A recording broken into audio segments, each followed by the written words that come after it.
Hello everyone, चलिए start करते हैं 22 मई 2024 के करंट अफेयर्स को। इसमें हम आज के जितने भी इंपॉर्टेंट आपके करंट के क्वेश्चंस बनते हैं उनको कवर करेंगे और इनकी जो पीडीएफ है वो आपको टेलीग्राम ग्रुप में मिल जाएगी और टेलीग्राम ग्रुप का जो लिंक है वो आपको वीडियो के डिस्क्रिप्शन में मिलेगा, जहाँ से आप ज्वाइन कर सकते हैं। चलिए स्टार्ट करते हैं। आज का क्वेश्चन है आपके लिए है। इस क्वेश्चन का जवाब जो है वो आपको कॉमेंट सेक्शन में देना है कि लाई चिंगते ने कहाँ के राष्ट्रपति के रूप में शपथ ली है, जापान, चीन, कुवैत या फिर ताइवान। चलिए अब स्टार्ट करते हैं आज के करंट अफेयर्स के मोस्ट इंपोर्टेंट क्वेश्चंस को। विश्व सांस्कृतिक विविधता दिवस मनाया जाता है कब? 20 मई को, 21 मई, 22 मई या फिर 23 मई। तो इसका जो करेक्ट आंसर आएगा वो आपका आंसर नंबर बी हो जाएगा, 21 मई को। 21 मई को विश्व सांस्कृतिक विविधता दिवस है, जिसका आयोजन दुनिया भर की संस्कृतियों की खूबियों और शांति तथा सतत विकास में भिन्न संस्कृतियों के बीच संवाद की भूमिका को उजागर करने के लिए किया जाता है। और इस दिवस का आयोजन सांस्कृतिक विविधता की समझ विकसित करने के उद्देश्य से किया जाता है, यानी कि डाइवर्सिटी के लिए। ठीक है, याद रखेंगे आप। इंपॉर्टेंट डेज जो आपको याद रखने हैं: अंतर्राष्ट्रीय श्रम दिवस 1 मई, विश्व टूना दिवस 2 मई, विश्व प्रेस स्वतंत्रता दिवस 3 मई और अंतर्राष्ट्रीय अग्निशमन दिवस 4 मई, कोयला खनिक दिवस 4 मई, विश्व पुर्तगाली भाषा दिवस 5 मई, विश्व अस्थमा दिवस 7 मई, विश्व रेड क्रॉस दिवस या विश्व थैलेसीमिया दिवस या फिर रेड क्रिसेंट दिवस आपका 8 मई को, अंतर्राष्ट्रीय अर्गानिया दिवस या फिर अंतर्राष्ट्रीय ल्यूपस दिवस 10 मई को, राष्ट्रीय प्रौद्योगिकी दिवस 11 मई, विश्व प्रवासी पक्षी दिवस 11 मई और मैंने आपको बताया था मई और अक्टूबर के दूसरे शनिवार को। और एक आपका विश्व प्रेस सूचकांक है, उसके अंदर भारत की रैंक कितनी है? 159, ये भी आप याद रखेंगे। अंतर्राष्ट्रीय नर्स दिवस 12 मई, theme our nurses our future the economic power of care. अंतर्राष्ट्रीय परिवार दिवस 15 मई, theme families and climate change, याद रखना है आपको। साथ में सिक्किम दिवस 16 मई को 49th मनाया गया था आपकी बार। और राष्ट्रीय डेंगू दिवस 16 मई, dengue prevention our responsibility for a safer tomorrow. विश्व दूरसंचार और सूचना समाज दिवस 17 मई को, थीम क्या थी? Digital innovation for sustainable development. अंतर्राष्ट्रीय संग्रहालय दिवस 18 मई को, अंतर्राष्ट्रीय मधुमक्खी दिवस 20 मई, जिसका थीम क्या था? Connect with youth. ठीक है। और राष्ट्रीय आतंकवाद विरोधी दिवस 21 मई को। ठीक है, जो राजीव गांधी जी हैं पूर्व प्रधानमंत्री, उनका निधन हो गया था 1991 के अंदर 21 मई को, तो तब से हम राष्ट्रीय आतंकवाद विरोधी दिवस को मना रहे हैं। चलिए अब स्टार्ट करते हैं आगे। जापान में हुई विश्व पैरा एथलेटिक्स चैंपियनशिप प्रतियोगिता में किसने स्वर्ण पदक जीता है? ऑप्शन है आपके सुमित अंतल, थंगावेलु मरियप्पन, एकता भयान या फिर उपरोक्त सभी। तो इसका जो करेक्ट आंसर आएगा वो आपका आंसर नंबर डी होगा, उपरोक्त सभी। ठीक है। अब यहां पे आपको कौन कौन सी चीजें याद रखनी है कि सबसे पहले तो ये जापान के कोबे में हो रही है। कहां पे हो रही है? कोबे, जो कहां पे पड़ता है? जापान में। ये आपको 100% याद रखना है। ठीक है, अब आगे देखते हैं। तो देखो इसके अंदर है ना, काफी जो आपके प्लेयर हैं उन्होंने स्वर्ण भी जीता है, आपका गोल्ड भी जीता है, यानी कि सिल्वर भी जीता है, कांस्य भी जीता है। तो उन सभी के नाम मैंने एक साथ लिख दिए अब तक के, जिन्होंने जो भी जीता है। तो इसको आप अलग से बार बार रिवाइज करते रहना। ठीक है।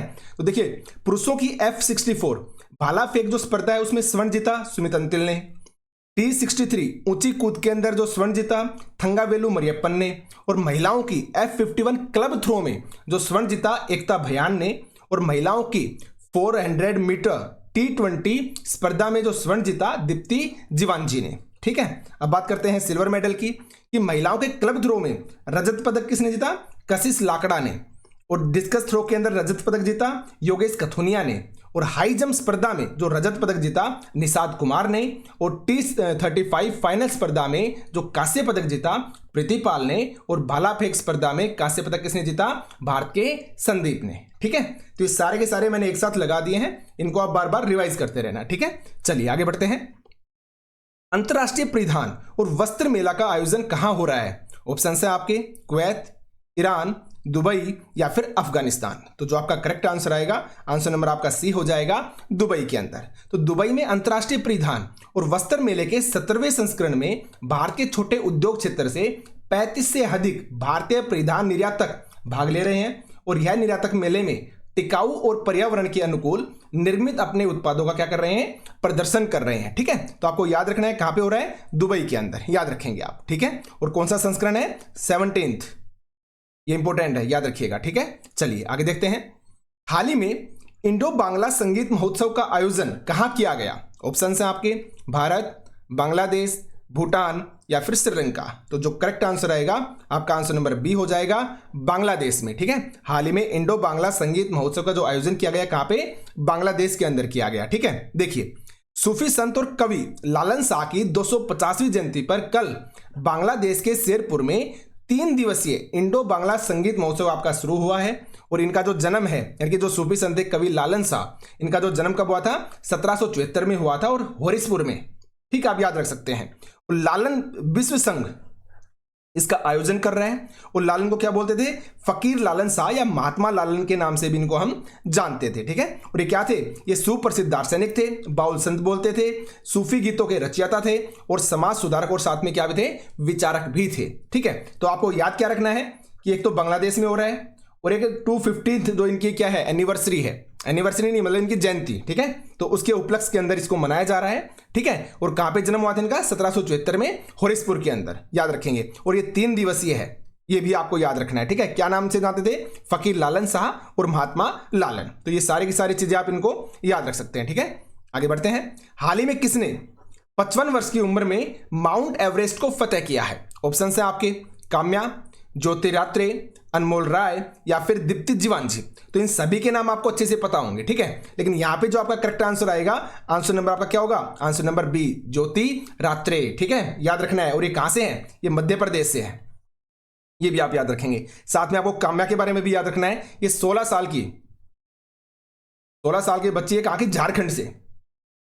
इन्होंने भी क्या किया है? माउंट एवरेस्ट को फतेह किया है अभी। अनमोल राय के बारे में भी आपको अच्छे से पता है, मिस नेपाल 2024 आपको याद होगा ना, जो बनी है। दीप्ति जीवांजी जिन्होंने स्वर्ण पदक जीता है। ठीक है, पैरा एथलेटिक्स के अंदर, ये भी आपको पता है। ठीक है, तो सभी याद रखेंगे आप। तो देखिए ये है ज्योति रात्रे।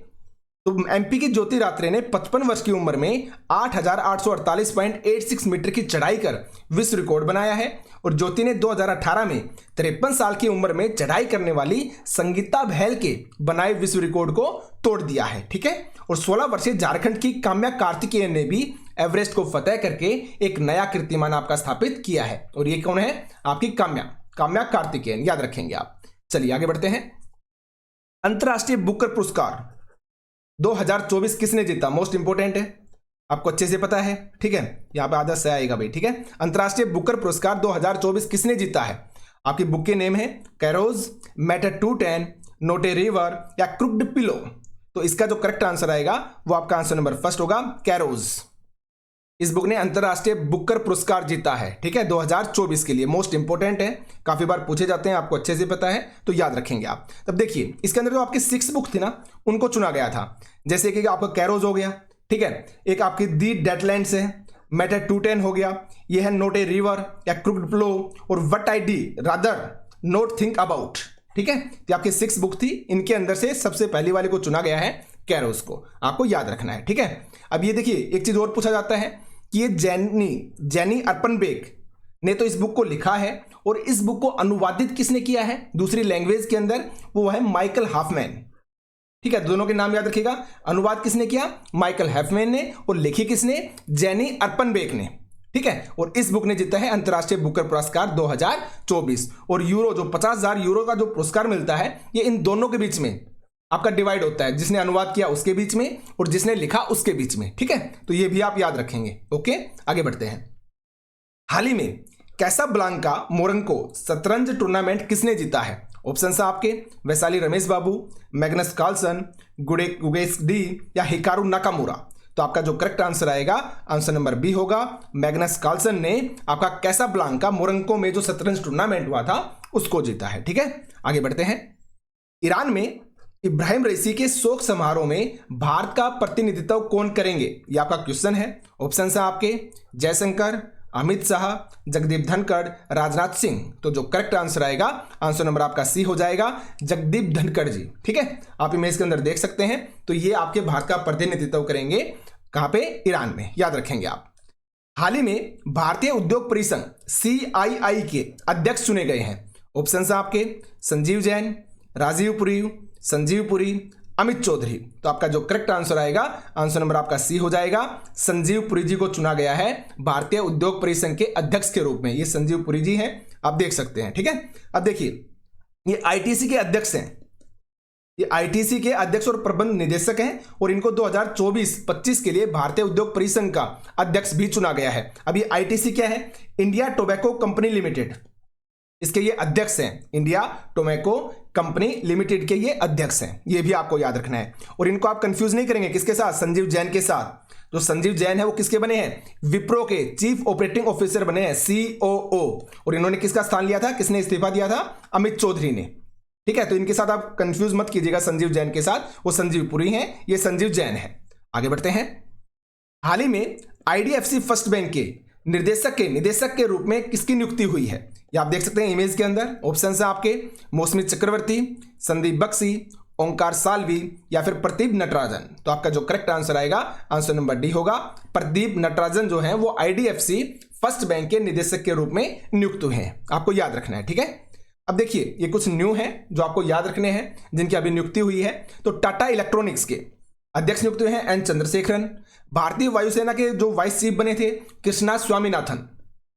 ठीक है, आकाशवाणी महानिदेशक का पदभार संभाला मौसमी चक्रवर्ती ने। और विप्रो के CEO कौन बने हैं? संजीव जैन, हमने अभी डिस्कस किया। और मुंबई क्रिकेट टीम के जो कोच बने हैं ओंकार साल्वी। देखिए कुछ न्यू है जो आपको साथ में याद रखने, रिवाइज करते रहना इनको आप बार बार। जर्मनी के टोनी क्रोस यूरो 2024 के बाद संन्यास लेंगे, तो ये किस खेल से संबंधित हैं? ये जर्मनी के हैं, टोनी क्रोस इनका नाम है, और ये संन्यास की इन्होंने घोषणा की है। तो किस खेल से ये संबंधित है? Volleyball, golf, football, badminton. तो इसका जो करेक्ट आंसर आएगा, आंसर नंबर आपका सी हो जाएगा। ये फुटबॉल से संबंधित है। कहां से है? फुटबॉल से संबंधित है। और कहां से हैं ये आपके जर्मनी से हैं। तो दोनों चीजें आपको इनके बारे में याद रखनी है। सुनील छत्री आपको याद होना चाहिए, सुनील छत्री ने भी क्या किया है? संन्यास की घोषणा कर दी है। ठीक है, तो ये सारी चीजें आपको याद रखनी है, बार बार रिवाइज करनी है। चलिए अब लास्ट में एक बार हम रिवाइज को देखते हैं, रिवीजन को देख लेते हैं, जो कि मोस्ट इंपोर्टेंट होता है। फटाफट देखेंगे हम। आकाशवाणी के महानिदेशक के रूप में पदभार मौसमी चक्रवर्ती। हाल ही में किन खिलाड़ियों को टॉप्स योजना के विकास समूह में शामिल किया गया? अनाहत सिंह, वेलावन सेंथिल कुमार, हबे सिंह।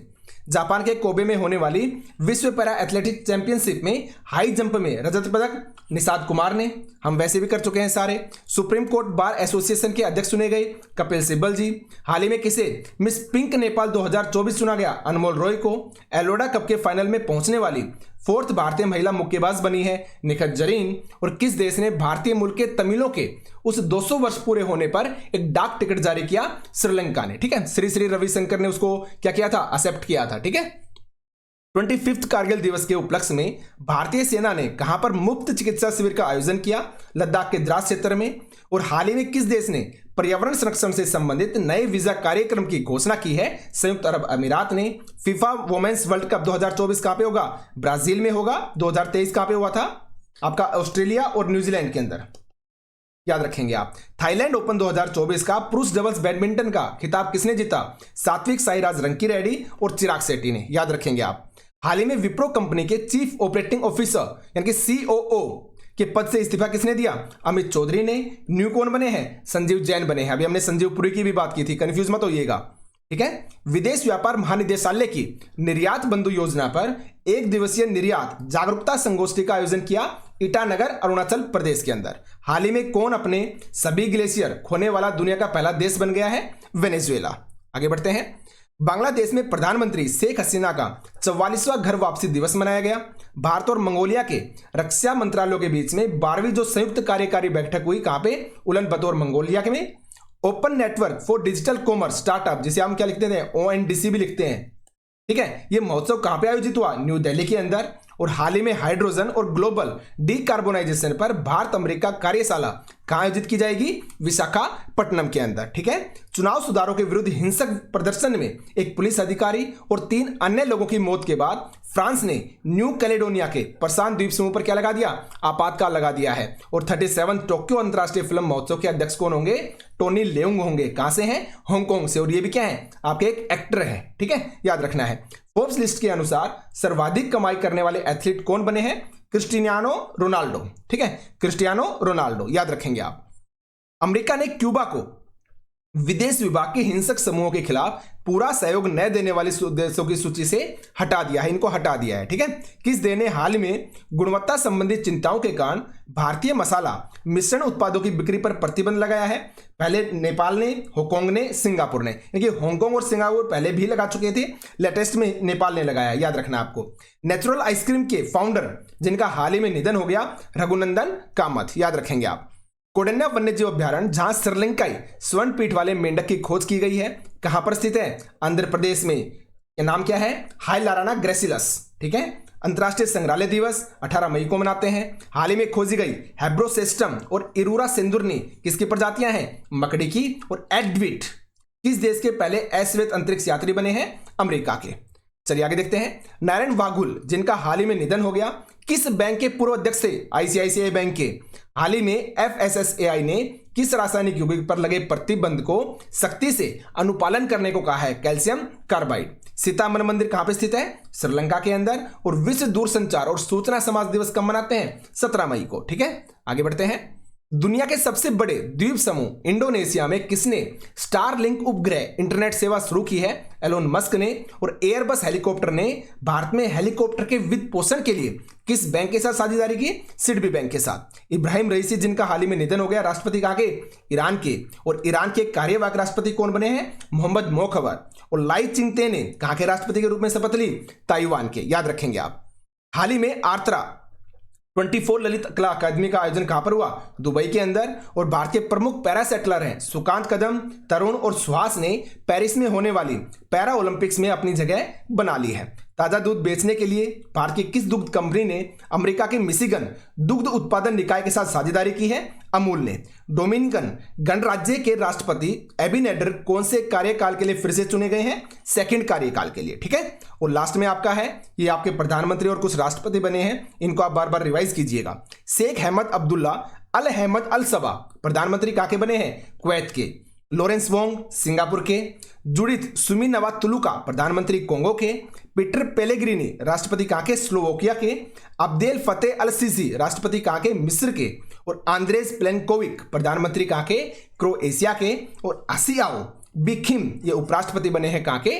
ताइवान के। ठीक है, तो इन सब चीजों को आप बार बार रिवाइज करोगे, वीडियो को बिल्कुल भी स्किप नहीं करना है। और डेली सुबह 5 से 5:30 के बीच में हमारी वीडियो आती है। अगर आपको अच्छी लगती है तो प्लीज वीडियो को लाइक करें, चैनल को सब्सक्राइब करें और वीडियो को आप शेयर भी कर सकते हैं। और जो मैंने स्टार्टिंग में क्वेश्चन पूछा था सभी को उसका जवाब देना है। ठीक है, चलिए भाई आज के सेशन में इतना ही। Thank you.